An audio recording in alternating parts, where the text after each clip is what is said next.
সাভারের আশুলিয়া শিল্পাঞ্চলে অস্থিরতা রোধে অভিযান চালিয়েছে পুলিশ ও সেনাবাহিনীর সমন্বিত যৌথ বাহিনী। বৃহস্পতিবার মধ্যরাতে এই অভিযান পরিচালনা করা হয়।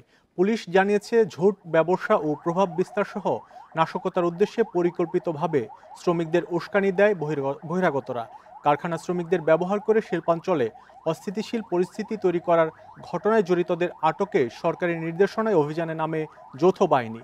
অভিযানে সাভারের বিভিন্ন এলাকা থেকে সন্দেহভাজন ৬ জনকে আটক করা হয়েছে। এছাড়া গাজীপুরের কোনাবাড়িতে একজন সন্দেহভাজনকে আটক করে যৌথ বাহিনী।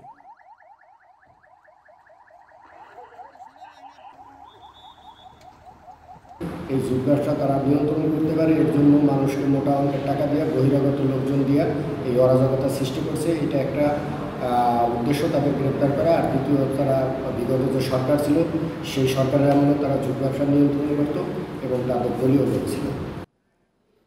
এ নিয়ে আরও জানাতে সাভার থেকে যুক্ত হচ্ছেন সহকর্মী রুবেল আহমেদ। রুবেল আহমেদ, যাদেরকে আটক করা হয়েছে তাদের বিরুদ্ধে কি কি অভিযোগ বলা হচ্ছে এবং তাদের কোনো রাজনৈতিক পরিচয় আছে কিনা?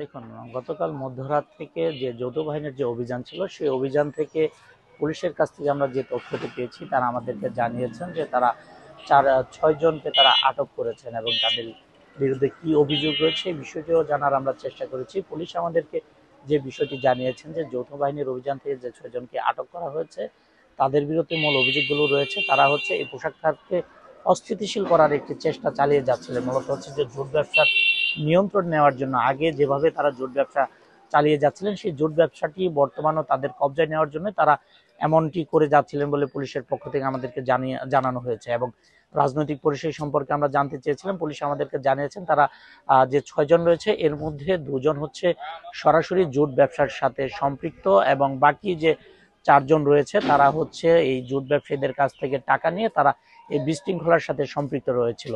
এবং পুলিশ বলছেন যে তাদেরকে মামলায় গ্রেপ্তার দেখে তাদেরকে রিমান্ড আবেদন করে রিমান্ডে আনা হবে। এরপরে তাদের কাছ থেকে কিন্তু বিস্তারিত তথ্য নেওয়ার চেষ্টা করবে পুলিশ। আমরা তাদের বিস্তারিত পরিচয় জানার জন্য পুলিশের কাছে জানতে চেয়েছিলাম। পুলিশ কিন্তু প্রাথমিকভাবে তাদের বিস্তারিত নাম পরিচয় জানায়নি। তারা বলছেন যেহেতু এটি একটি চক্র, এটি একটি সংঘবদ্ধ চক্র, যারা পুরো সাভার শিল্পাঞ্চলকে অস্থিতিশীল করার চেষ্টা চালিয়ে যাচ্ছিলেন, যার কারণে তারা এই মুহূর্তে তাদের বিস্তারিত নাম পরিচয় বলছেন না। তারা বলছেন এটি নিয়ে যৌথ বাহিনী কাজ করছেন এবং তাদের যে গত রাতের যে অভিযানটি ছিল এমন অভিযান তাদের প্রতিনিয়ত অব্যাহত থাকবে এবং এই পোশাক শিল্পকে শান্ত করার জন্য তারা কাজ করে যাচ্ছেন। তারা বলছেন এই পোশাক শিল্পকে নিয়ে কোনো ধরনের নৈরাজ্যের জন্য তারা বিন্দু পরিমাণ ছাড় দেবে না। তারা এই লক্ষ্য নিয়ে কাজ করছেন। তারা বলছেন তাদের এই অভিযানটি অব্যাহত থাকবে এবং যারাই জড়িত আছে তাদেরকে ধরবে এবং এর সাথে আরো যারা রয়েছেন তারা গোয়েন্দা তথ্যের মাধ্যমে তাদেরকে চিহ্নিত করতে পেরেছেন, যার কারণে তারা এই মুহূর্তে নাম পরিচয় প্রকাশ করছেন না। তারা বলছেন খুব শীঘ্রই এই ঘটনার সাথে যারা সম্পৃক্ত রয়েছে সবাইকে তারা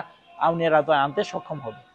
সাভারে যৌথ বাহিনীর অভিযানে ৬ জনকে আটক করা হয়েছে, সেই খবর জানাচ্ছিলেন সহকর্মী রুবেল আহমেদ।